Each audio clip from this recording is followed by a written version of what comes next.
Welcome to Relentless Pursuit with Marjorie Dudley. Real conversations with entrepreneurs, business owners, and leaders who refuse to settle. This isn't about overnight success. It's about the decisions, discipline, setbacks, and standards that shape extraordinary results. If you're building something that matters, you're in the right place. Hello and welcome to Relentless Pursuit with Marjorie Dudley. I am so excited today for our guest, Shawn L. Bagley Jr. He is the founder and lead consultant at BluLight Consulting and also the author of Letters to a Dreamer. Shawn, I'm so glad that we're getting this chance to be together today. Thanks for coming on. Yes. Thank you for having me, Marjorie. Thank you for facilitating this space, and I'm happy to be here. You bet. And we met through some mutual connections, just networking. But what I thought was so cool is I got to join your workspace a while back. The work lab. Yeah. I loved the work lab. Tell people what that is. So the work lab, it really started. I have a few business friends. They're personal friends too, but they have their own businesses. And so we can spend hours and hours on the phone talking, strategizing. Sometimes that goes into a Zoom call, right? So we all have a lot of stuff to do. So I came up with this idea that maybe we just all kind of hop into a room and we work together, and I throw on some music, and, you have your own agenda. You can go and, come and go as you please. And then that idea expanded, right? So then I thought, okay, the first 15 minutes, we'll do something called positioning practice, which isn't necessarily pitching. I'm more trying to figure out how you position yourself, right? Just in general. So that's the first 15 minutes. And then we go into 2 hours of focused work, and then an hour of networking afterwards, which is a lot of fun. So usually people come in, they talk about what they might have struggled with or what went well, what they got done. And then that usually leads to conversations about current projects, opportunities, etc. So it's a 3 hour, investment, 3 hour and 15-minute investment of your Wednesday morning and or afternoon.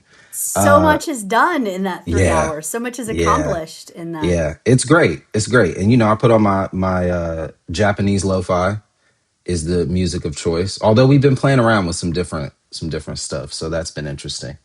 You get a lot of requests for that playlist. When I was on there, everyone wanted to make sure they got a copy Yeah, of I the know. playlist. They love it. And I have to send it out. I still have to send it out, but I'm trying to it's so much music that plays. I'm like, I have to, try and segment Right. this a little bit to make it make sense. But I am going to start sending that out every month though. So if you are, I think you are on the email list, so Yes. you'll get that. Yeah. Yeah. Just tell people what Japanese lo-fi is, because I had no idea. And then when I heard it, some of it was kind of familiar-ish, Yeah. but So, lo-fi is like, if you're ever on YouTube, you see those videos, it's like study, or work, or it's usually like an ambient sort of background music. Typically, there aren't any vocals or anything. And you kind of just vibe out to it, do your work, get things done. yeah. But it's a great music to kind of lose yourself in. So one day I was listening to Japanese jazz, actually, and I was trying that out. Japanese. Yeah, it's very interesting. So I was trying that out, and then I saw this playlist for Japanese lo-fi, and I was like, they have Japanese lo-fi. Listen to it, and then that just became my work playlist. So I've been using it for years, and over the years it's evolved because they're constantly adding new It's music to evolved. it, and yeah, so it's pretty cool. But that's It is cool. And thank one you. of the things I love about the lab is if you're an entrepreneur, Hmm. as a lot of the people that I've had on the show and a lot of the people I work with Yes. it can sometimes be a little bit like you're on an island. Yeah. You build something Hmm. and particularly in the first few years when you're really taking it from concept into Hmm. before you've scaled into more team members and things like that. And so Yeah. I love the way the lab brings people together so that people aren't on an island. It's Yeah. a highly It's productive great. time. What a Thank really you. cool idea. Yeah, And I I want love it.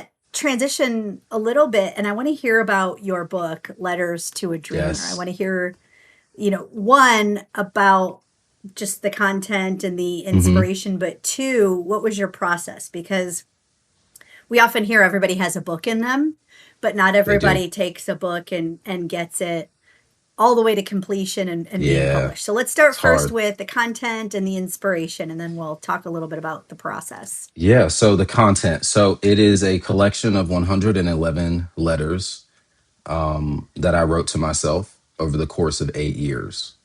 And those were very interesting years because I was in the middle of losing my first firm, filing bankruptcy, starting Blue Light, struggling through Blue Light, all of those things, right? So there are letters in there that kind of just touch on all these different points in my journey. And then there are some letters where I was talking to my future self, right, in the position that I'm in now. And so, yeah, it's really a reflective work. And I didn't have a choice, actually, in terms of writing it. So I was working on Blue Light, toiling night and day, right? I wasn't a positioning consultant then. I couldn't even position myself. It was terrible. So, but I'm working day and night, and I got a project opportunity, and it was a $12,000 contract to start. We get to signing day, and a typo in the contract is the client's sign to pull out of the deal, right? He had other stuff going on, but that was his signal. And everything was riding on this. We worked on it for 4 months. It was a lot going on. So I remember sitting at my desk and crying. And then, then God speaks to me in that moment and says, until you do what I've called you to do, you can continue to work on Blue Light and you can, play consultant, but it's not going to go anywhere. And I knew exactly what that meant. That How did you was, hear that? I'm so interested when people, because I am always trying to be a better listener to God's voice. And yeah, how did you hear that message? I can't describe it to you other than this quietness, this, um, it's just quiet. It was like in that moment in my head, everything was spinning, right? I'm thinking, how am I going to pay this bill? How am I going to, and then everything went quiet. And then that was the next thing that came up. So I was very So clear, good.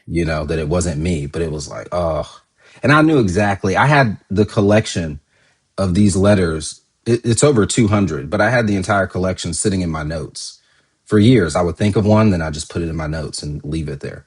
Then I think of another one and I'd leave it, So as I was working on the book, I was bringing up some of these letters and writing about things that I had was now on the other side of, right? Because I had started the letter years ago in some cases, So it was an interesting experience, but I was forced into it. But I'm grateful that Right. I was, I'm grateful it didn't work out because Who do you me, hope reads the book? Who do you really feel like would get? I mean, obviously everybody could and should, but who do you think needs to hear this most? hmm, I think the dreamers need to hear it the most. I think the people who wake up every day and try to do something bigger than them. I think because when you ask me that question, what comes to mind is a quote from James Baldwin, which we discovered unfortunately after his death. It was through his brother though that delivered the quote. But he asked James what he wanted his legacy to be in terms of his work and his body of work and his writing, and if he felt like he had fulfilled his purpose. And James Baldwin said, and I'm paraphrasing, but he said, if someone finds my work in the rubble, right, in the destruction, and that inspires them to get through their own darkness, to walk over their own rubble, their own ruins, then I have done my work, right? And that's how I feel about my book. It's one of those things where its time has not come yet because I believe that it is a book before its time. Um, but it's one of those works that, like all great works, is and was inspired. It's a whole it was a whole process for me. It was a spiritual journey. It was it was a lot because writing a book is So you not had the easy. letters, Yeah. Yeah. but you hear the message Mm-hmm. that this is now, and you know it. This is what it's referring to, is Yes. these letters, right? I'm absolutely clear. Yeah.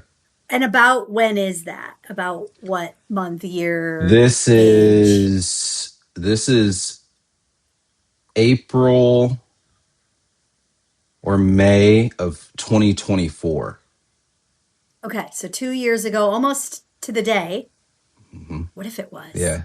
Okay, but Now that I'm anyway, thinking about it, that's so two crazy. I'm gonna years. have to go through my notes and look.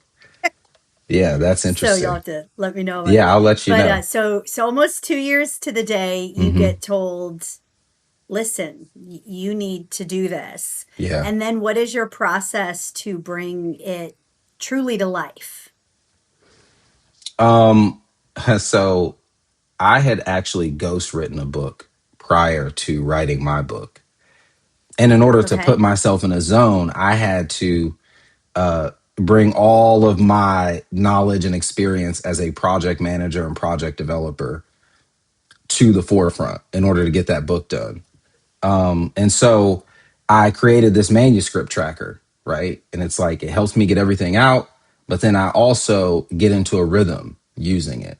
And it's using a process management platform called Blue. But anyway, I built that and I outlined the book. I picked out the letters that that spoke to me. And then from there, every morning, that's how I spent every morning. I meditated and then I would write every morning. And once you get Love into a that. rhythm with writing, it becomes a ritual because in that moment, in that time and space, I was co creating with God. I was essentially, one of my favorite things is when God tells Moses that he has to go back to Egypt. And Moses is like, I stutter and, like, how am I going to speak for you and all this? And what God says to me is so cold. He says, essentially, open your mouth and I'll speak for you. Right. Hmm. And so with this book, that's what I wanted to do. I wanted these letters to speak to everyone in their moment. In the moment that they find this in the rubble, I want it to be that moment. I want it to be the exact moment. And I think maybe that's why I don't promote it as much, um, which I've been told that I should. And maybe one day I will. But I just feel like it's one of those things where it's a gift. I think that's Hmm. why I give these to clients. I send 2 copies to clients when they sign with us. That's One for awesome. them and then one to give to someone that they love, Or to pass admire, and along. respect. Yeah. So, What a cool um, idea, too. What a cool idea if you're an author out there to, yeah, you yeah. know, I mean, and clients let love it. someone else. They And love there it. is a little bit of serendipity and sort of magic that happens, divine inspiration that happens when someone picks who to gift it to, and There is unknowingly it's often the person that needed it the the most, that most. message was Exactly. just Yeah. perfect for. Well, we both know that nothing great is ever built or accomplished without struggle. So Yes. you're writing this book and going back through some of these letters, and you had said that you had been through some very difficult times with your previous Hmm. business, and then even financially. Tell us about some of those things and the lessons learned, and then also. Oh man, what a time. As you're saying this, I'm smiling because in the moment that I'm writing the book, there's an eviction notice on the door, right? And I'm Oh, broke, geez. and the company is not. That $12,000 deal was everything. So, I mean, Mm. at this point, that's actually why I had to leave Galway. I had to really go and focus. I stopped everything with the business, stopped working on it, stopped working in it, stopped networking, stopped everything, and just focused on the book. So I started that book in, Galway, just for people, it's a group both Shawn and oh, I are yeah, in. It's sorry. how we connected initially. But he had been in it before me, and then we reconnected when Hmm. he rejoined. So Yeah. okay. So I Yeah. just want people So to thank so you for so you that. had to exit to focus and Yeah. to just Yeah. I had to get this be done. all in on how do we Hmm. figure this out. Hmm. And Yeah. so that's what I did. And the book was published in July of 2024. So you went quickly. Yes. Yes, I You wasn't messing went around. 2.5. And I mean, in fairness, you had the letters I mean, already a lot of written, it but was yes, yes. that's And still that's a fast clip.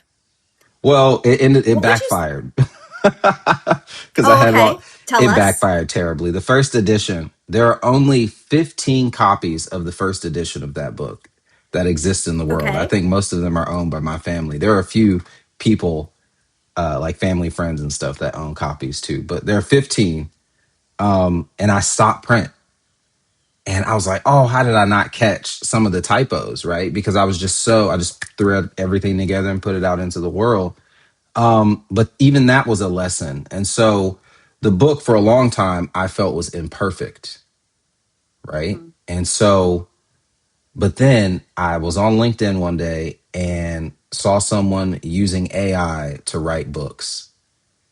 Mhm. And I was like, actually, the flaws are a blessing because when it's all said and done in the age of technology, people will know that a human actually put this whole thing together because AI would never.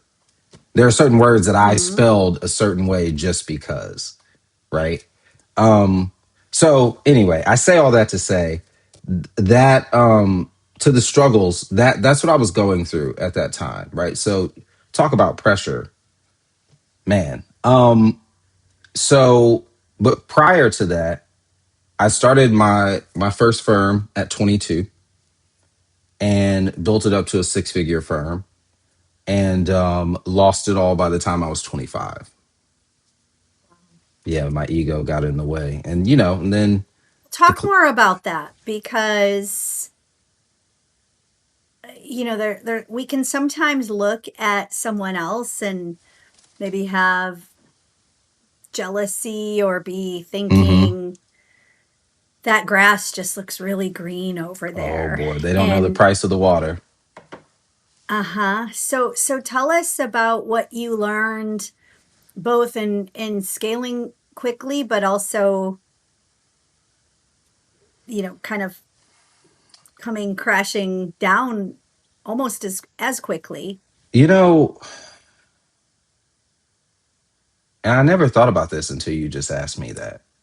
I never built my first business with God in mind. I named it after myself, you know. It was very ego driven.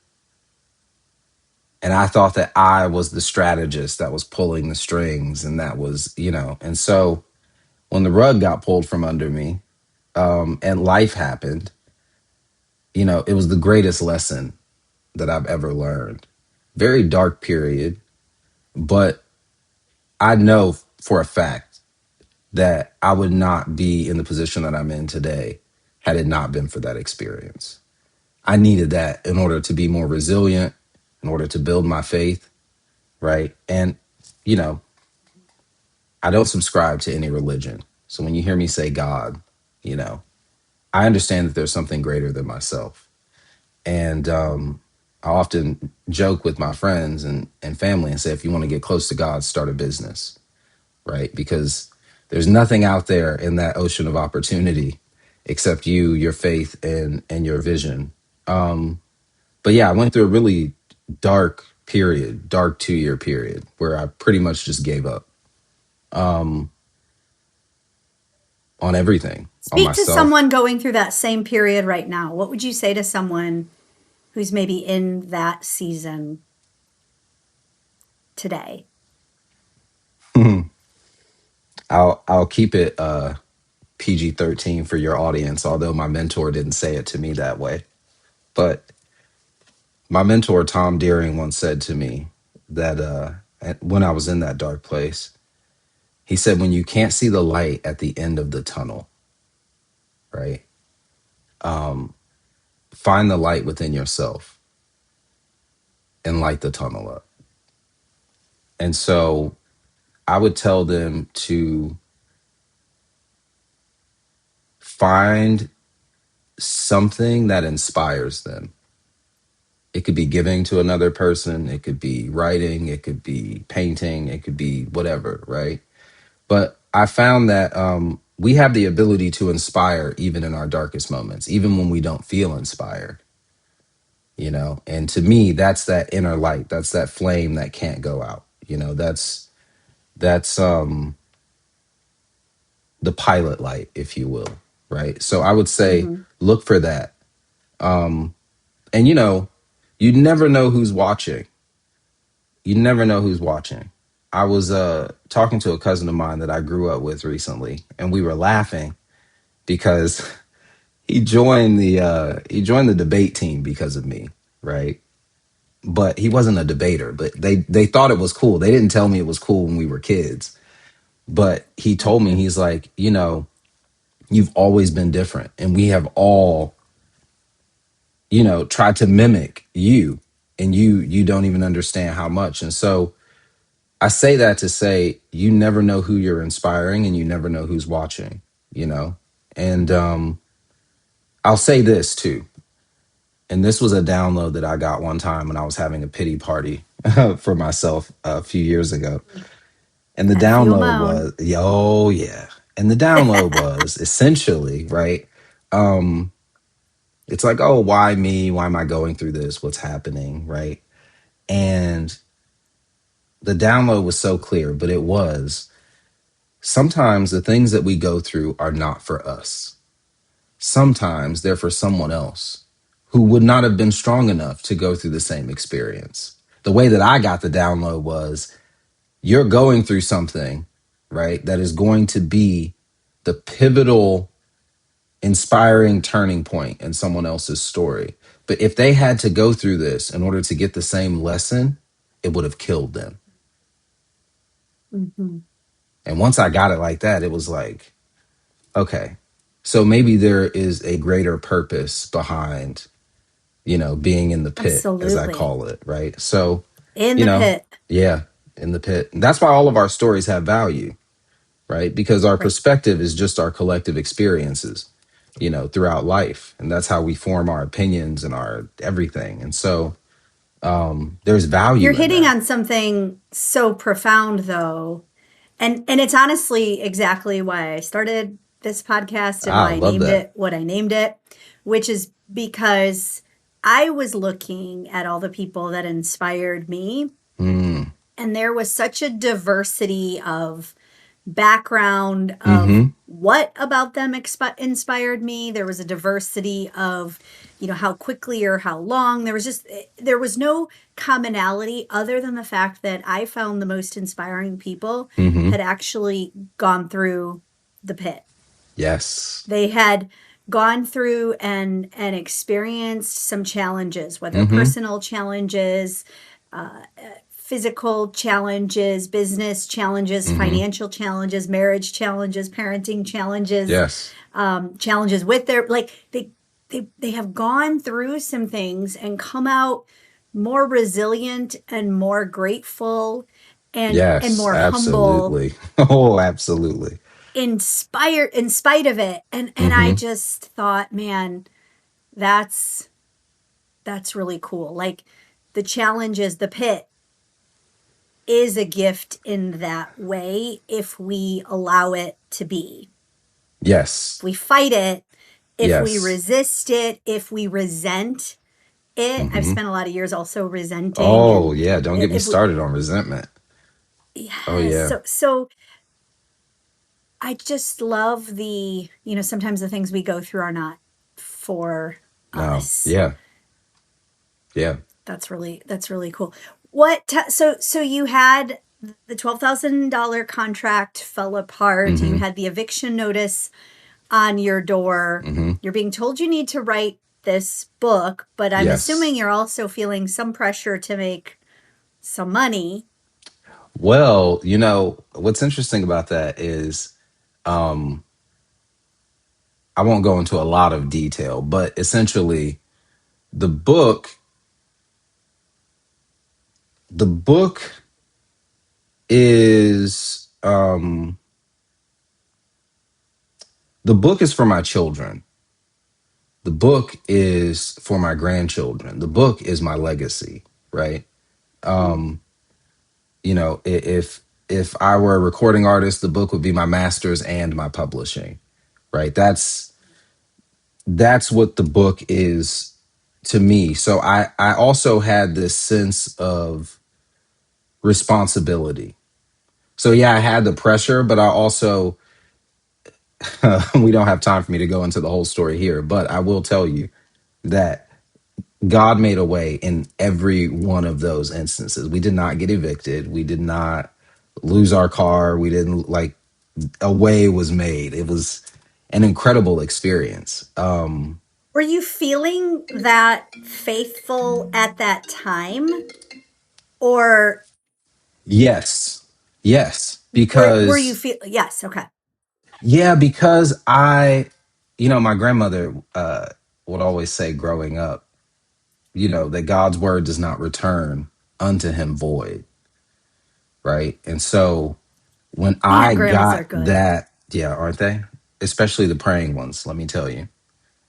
When Yeah. I got that download that day in my office, I knew. I just knew. And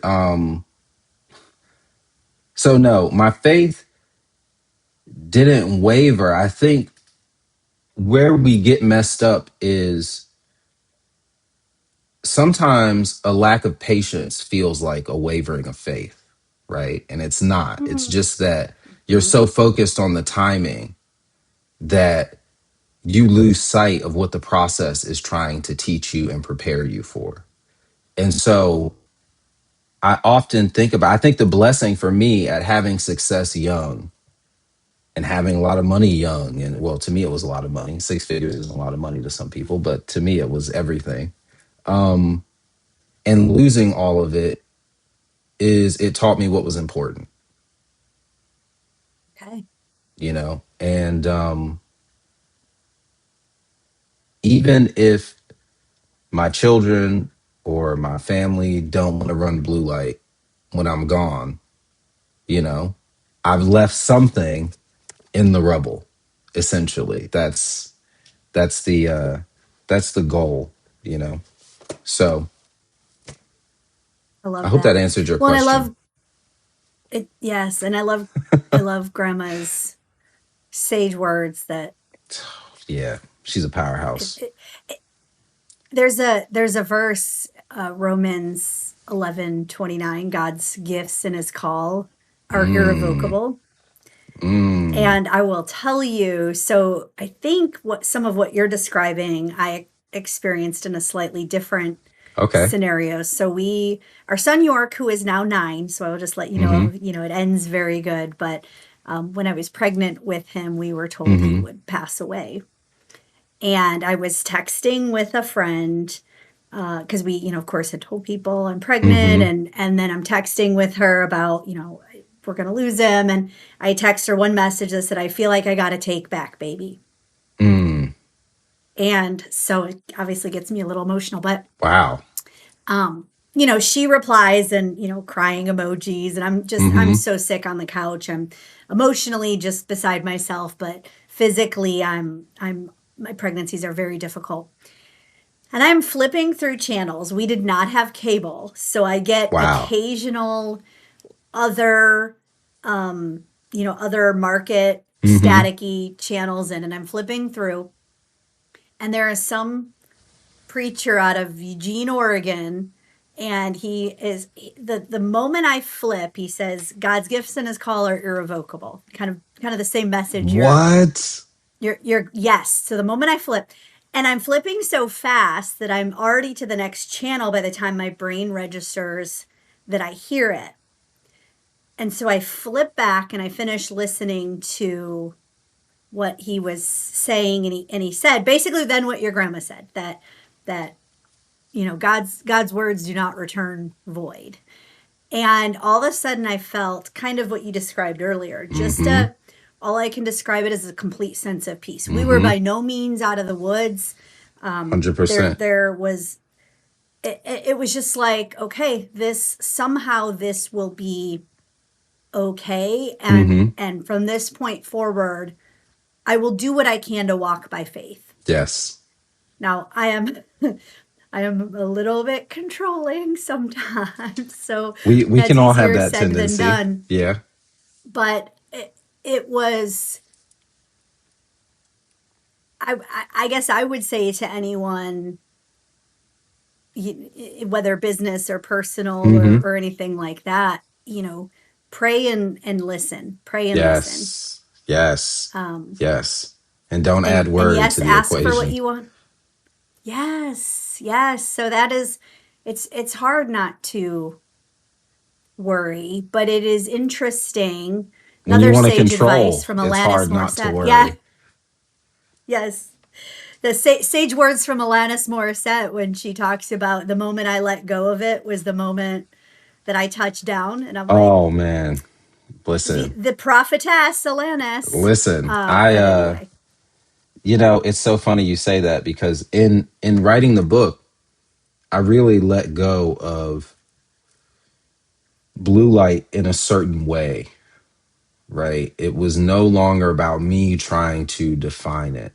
So when I came back to the drawing board, I didn't come back to the drawing board like, okay, this is what it's going to be. And I actually came back to the drawing board. I'll never forget it. And I was like, I was so not frustrated, but so like, I have tried this 1,000 times. Let me just give this to you, right? So I'm like, God, this is your business, right? I'm going to yes, go back to the original idea. The original idea was to inspire. It was to change the way that people did business, to change the way that people looked at business, to just completely turn everything upside down, right? So I was like, I'm going to go back to that. And whatever you give me, that's what I'm going to focus on. So my one prayer, the way I ended the prayer was, whatever it is that I've been doing with the least amount of effort that's been getting people the most results, help me define that.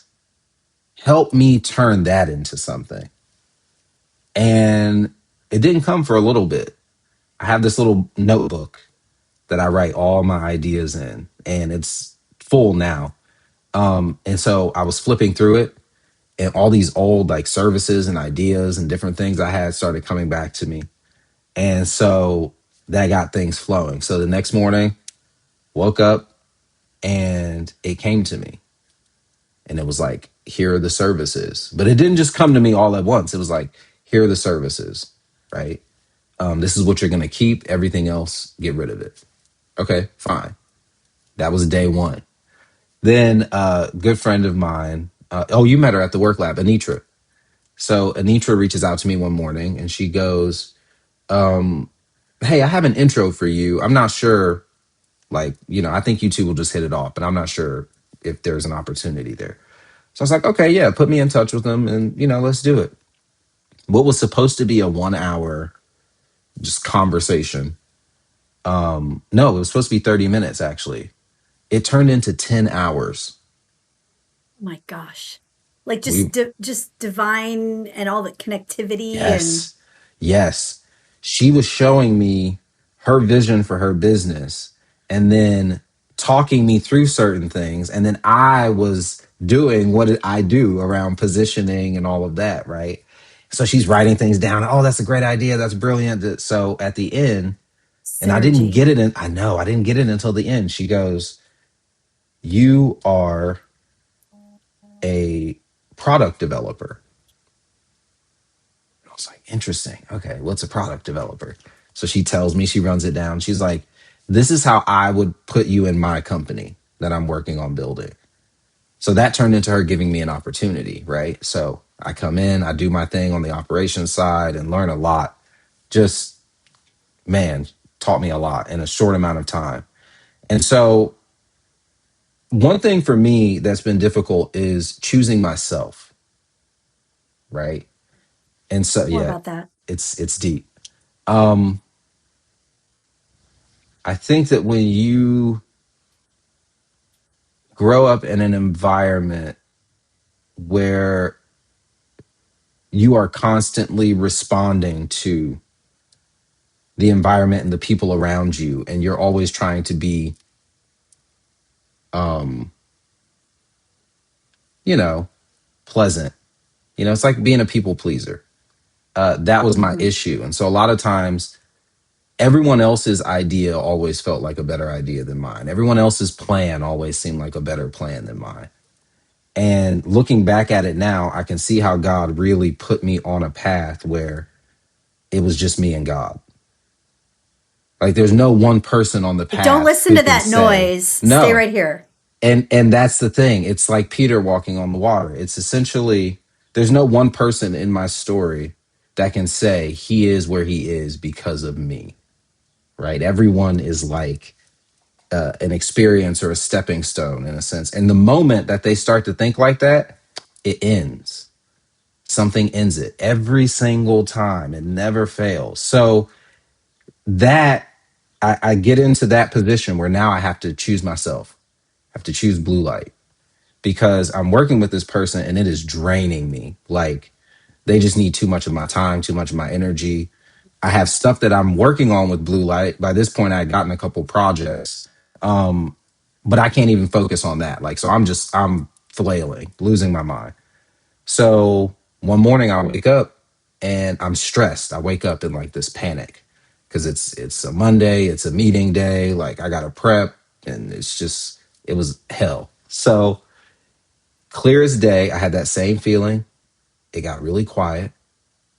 And then the voice said, God said, are you going to choose yourself or are you going to choose something else? And I was like, I'm going to choose myself. And the minute that I had that thought, all the words for the email started coming to me. And I just picked up my notebook, wrote the email out, and I walked away that day and basically told her, I have to see this through, right? I'm on a mission and I got to see this through. That day was the day that I started getting the initial components for power positioning. And that was the whole thing that flipped BluLight just completely on its head. And I haven't looked back since. It's almost like when you chose to say no to the noise, your yes became focused and clear. Yes. And I'm sure you can elaborate on this with positioning, but clarity really is kind of the magic. Oh, it's the magic. It's clarity, it's authenticity, it's creativity, it's vulnerability. You know, it's that's really where the true power is, right? That's how you bridge that resonance gap with people. It's vulnerability. Relatability drives revenue. So yeah, power positioning, that the clarity around that was for me, it was life-changing. It really was. I mean, and how I did it was I didn't go out like I did with everything else and just try to sell it immediately. Like, hey guys, I got this great thing and come and get it. And, and then it's just crickets. That's how it always happened. So this time I said, you know what? Before we go out into the market, we're actually going to use this on ourselves. And if it works, then we'll bring in our guinea pig. Anitra's usually my guinea pig. And then we'll bring her in. Anitra. And yeah. And so I put it together, broke down conversational conversion, how I wanted to feel on the call. I didn't want to feel pressured. I didn't want to read from a script. I didn't want to have talking points. And mostly what I got was I wanted to listen and I wanted to ask questions that forced people to think, but also force them into my reality, which is the box that everyone's trying to think outside of does not exist. It's a construct, right? And I want them to get into that. So then we can really start digging into some possibilities. So I did it and it worked. I ended up closing. And I wasn't trying to close. That was the thing. So it was kind of like, interesting. Okay, I think I can do something with it. Yeah, I was like, I can do something with this. So I called Anitra and I was like, I got something, right? I got something. I want you to test it out. She was having trouble getting a workshop off the ground. She'd been trying for like 2 years and it would fall right every time. And so I was like, I got something. I want you to try it. Let's see if it works. And the one rule that I had around it was I was testing the beta lab at the same time, by the way. That's a whole Mhm. different story. But I told her, I have to make money doing it. I cannot do this pro bono because I know you're going to get something from it. So I'm going to have to engage you, like I normally would. She was fine with that. Please give me feedback. So it was a very open, right, process. We went through the process, which was a longer process back then. And she got 27 signups when she reintroduced the workshop again, right? Or it was a challenge at the time. So got 27 signups. And I was like, okay, I definitely think we got something. So she was working with a client, very great client, and she referred that client to me.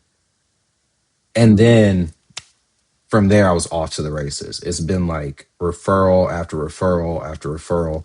Also started a group called the Power Partner Collective. And so we all send each other referrals and we all kind of work within one another's process. But there are only 5 people in this group. So yeah, on average, 2 introductions a week that's a slow week. I'm trying to figure out how to get around answering all the emails and stuff. But I say all that to say that, yeah, completely getting away from the noise changed my business. And I was walking away from a company that was a very sure shot in terms of someone's going to buy this. Like, I had negotiated my shares properly. Like, everything was set up to where it was like, Like the one prior to where you said, you yeah, were asked if you're going to yeah. choose. Yeah. Okay. So on paper, theoretically, I walked away from $1 billion of my own, like post Mhm. selling this thing and getting it out the door and all of that. So, which was really interesting to think about because it was like, am I going to choose this thing? Am I going to give all of my energy to this thing and then possibly not reach the goal? Or am I going to put everything behind BluLight? And even if I still don't reach the goal, damn it, it was mine. Excuse my French, but that's how I felt. It was like, it's my thing. So yeah, I did that and my business hasn't been the same. I came back to Galway. I reached out to Brian and at the end of January and I was like, hey, is there still room for me? Because he told me like you can always come back. We kept our friendship outside of Galway. So it was Mhm. beautiful. But he's like, you can always come back. So I was like, hey, if if that offer still stands, I actually want to pay for the whole year. And so he was like, yeah, offer still stands. Well, welcome back. So, and it's been great. I have had an amazing time. I mean, it's just different. When you don't know how to position yourself and you come into these rooms, it's very difficult to really connect. You're too desperate. You're trying to get sales, you're trying to get leads, you're trying to get new contacts and make money and it becomes very transactional. And this time around, it's not. I mean, that's how we met. I think we were in Mhm. a breakout room together, but Yep. we were in a couple meetings before that, before, we even got to the breakout room. So it was very organic, and then you came to the work lab, which I hope you come to some more. It was awesome. I will definitely Yes. be back. I think there's so much gold there because there is this weird letting go, like cutting Hmm. away. Really, like I'm really happy I just brought my fiddle fig, like I resurrected my fiddle Nice. fig Nice. plant. But in order to do that, you have to take some leaves off, you Yes. have to, top it some like Hmm. you have to be a little okay Yes. cutting some things off 100%. in order to inspire new and stronger growth. And Hmm. that can be scary, Oh, right? yeah. Because there can be a comfort zone in Oh, having yeah. 39 streams of income and 39, and there can be a comfort zone there. It can also be, if we've built something, Hmm. which most of the people I talk to and work with have, Yeah. there's a little bit of possessiveness. Like, that's There's my a baby. lot. I don't want Yeah. to Oh, no. say no to that. No. Uh, Yeah, there's a lot of that. I mean, and I walked away from retainers too. I didn't mention that part. But I had a couple clients on monthly retainers. So, but it wasn't a fit. It wasn't for them. It was more of a comfort thing, right? So it was like, I'm going to, they liked having me as an advisor, but not necessarily taking my advice. So we weren't Right. getting the result, right? And so So someone's listening to this and this is their sign mhm, to fire the client that they know in their heart of hearts isn't a mhm. fit. If That's what it you, is. Not that yeah, they're bad people, but no, no. If they come, I have a rule. If your name comes across my email or my phone, right, and I get that feeling in the pit of my stomach, I don't want to interact with you anymore. And I mhm, stick with that because it's draining for me to show up in any other it capacity. is. So, um, And there are times I think early on, if someone is brand new, sometimes we have to say yes a little bit more freely to figure yeah, out that's those true. niches. That's true.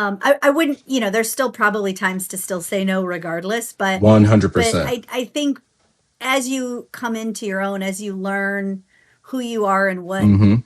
is your sweet spot. I loved the part where you said that you prayed to really focus on where was I giving the maximum value? What were Yeah. the offerings that I had that were the best for me, but really the greatest impact Mm-hmm. for them? And that's an exercise anybody can do. Anybody can go through and look and kind of do an assessment on each client.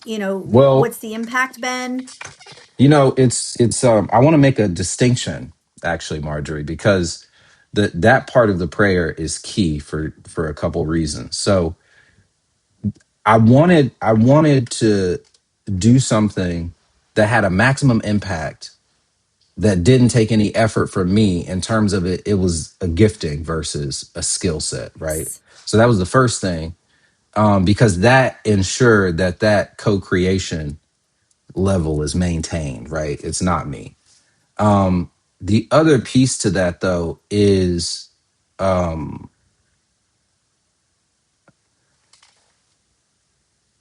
I so for years I have been doing the positioning work, right? Mhm. But it was just me talking. So I'd be on a call like this with a friend and they would say, "Oh, I can't get any traction with X, Y, and Z." And I I'll never forget giving one person a name, a brand name for what they were doing. And everything else that they were doing made sense after that name change. They made six figures that following year. Like over the course of that following 12 months, they made over $100,000 just with that one little thing that I just was like, "Oh, you should call it that." And then they did. And it was like, so over the years, I saw all of this for other people. And I'm like, what is it that I'm doing but I can't package it for myself? I don't Right. understand what the disconnect is. So you talk about resentment, you talk about bitter, you talk about my ego trying to play me out of my position. You know how many times I wanted to get on LinkedIn and just rant and rave and, don't you see how brilliant I am? What's wrong with you people? It's like it's funny now that I think about it. In the moment, I was very frustrated, but looking back, it's hilarious. Because now I actually don't chase anyone. So if you are not a previous client or not referred by a current or previous client, then typically, you can use our tools and all that kind of like the free stuff. But Yeah. I don't know. It's just I prefer Let those me ask you a engagements. question Sure. because you had said you had talked about how you were helping people and they were seeing maximum value, but you had helped them at a place where it was maybe just more of a two people kind of riffing and brainstorming. And so obviously it sounds like that was kind of some unpaid consulting. In Yeah. hindsight, was the unpaid consulting part of your journey, or was there a lesson in I should have been asking Any for retainers or something sooner? anyone that got unpaid work from me, that was me choosing from my wound and not my worth. And what I mean by that is, no, it was me selling myself short, 100%. That's what I was Yeah. wondering, because I Oh see that yeah. a lot with people. Oh yeah. And that's why I decided to call it power positioning, because that shift in posture is more than it's more than positioning. It's about the confidence. It's about no one can show up like you. You know, they can mimic you, they can try, but no one can show up like you. And yeah, I see that a lot with clients. I have a client that just signed actually, and when they told me what they were charging for their 90-day engagement, I was like, "You've got to be kidding!" Because you're brilliant, but it's a A mind place of thing. lack or Yeah, scarcity yep. or And so we spend that day together, you know, because power positioning is a 1 day intensive. It's 7 hours. It is intense. You're very tired the next day. At least I'm very Mhm. tired the next day. So, but yeah, we dig deep. I mean, you really, and I think it goes that deep because I had to go that deep with myself. I had to really Yes. figure it out. You know, it was like, Well, that's where the clarity is, right? The oh, clarity isn't absolutely, surface level. Everything's on the surface. absolutely, It's what's yeah. But I think that our desire for immediate gratification makes us believe that it's on the surface. So we choose solutions and different things based on thinking we're going to get a quick fix. You know, some people Mhm. have, I have in the past, but I say all that I to certainly say have, yeah. that, yeah, no, I think the deep work is definitely a requirement for sustainability. I couldn't agree more, because that's where you start to separate Hmm. yourself. There's a million consultants out there. There's a million marketers 100%. out there. There's a Exactly. million coaches out there. Exactly. And it's in the deep work that we find out really what is our sweet spot. Well, Shawn, this has been absolutely amazing. Can you tell people where to find you, where to find the book, Sure. tell people how to connect? You can find me on LinkedIn. It's pretty much the only social media I'm really on these days. You can find my book at Amazon.com. Always happy to connect, you know, for I don't know. Did I send you those links, Marjorie, for the quick chat? You did, and I will put Okay. all of them in the show Yep. notes. So always happy to connect for a quick chat. And if if you're struggling, you need some help, let's hop on a clarity call, use our clarity calculator, and let's get you figured out. I love that. And before we sign off, one final question. Sure. Shawn, what has you continuing to be relentless and resilient into the future? What has you just fired up and inspired and Hmm. You know, focused? the impact that we're having, the Mm. impact that we're having, because it's about more than making money and building a legacy for myself.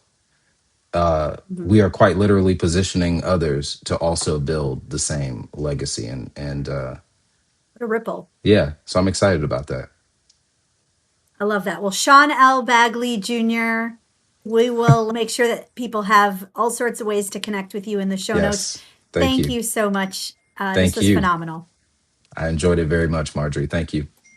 Thank you for listening to Relentless Pursuit with Marjorie Dudley. If you want to build discipline, resilience, and results in your own work, that's what I help leaders and entrepreneurs do through coaching, speaking, and training. If today's conversation got you thinking about how you'd like to show up, you can find me through the links in the show notes. Until next time, stay relentless.